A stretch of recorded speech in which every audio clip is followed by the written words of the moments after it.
আসসালামু আলাইকুম বন্ধুরা, আপনারা তো জানেন আমাদের একটা গাড়ি চুরি হয়েছে 300 ফিট থেকে। তো গাড়িটা চুরি হওয়ার পরে আমরা নিজেরাই উদ্ধার করে থানার সামনে আনার পরে থানা থেকে এরকম একটা স্যালেঞ্জার পাইপ চুরি হয়েছে গাড়ি থেকে।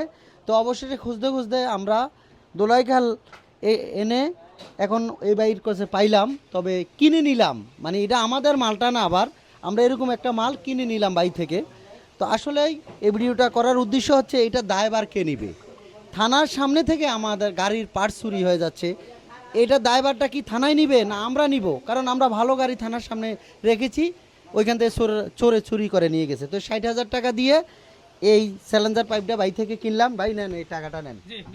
তো আলহামদুলিল্লাহ আমরা অনেক খোঁজাখুঁজির পরে মার্কেটে আসলে এটা অ্যাভেলেবেল না, বাইরের কাছে পাইছি। ভাই আপনার নাম পরিচয়টা দেন একটু। আমার নাম নাজিমউদ্দিন। আচ্ছা, আপনার দোকানের নাম কি? নাজিমউদ্দিন মোটরস। নাজিমউদ্দিন মোটরস। যাই হোক, তো ইনশাল্লাহ তো ভবিষ্যতে যাতে এই প্রতারণার শিকার কেউ না হয় থানা থেকে, তো আমি থানার সামনে গিয়েও আজকে এই ভিডিওটা করব।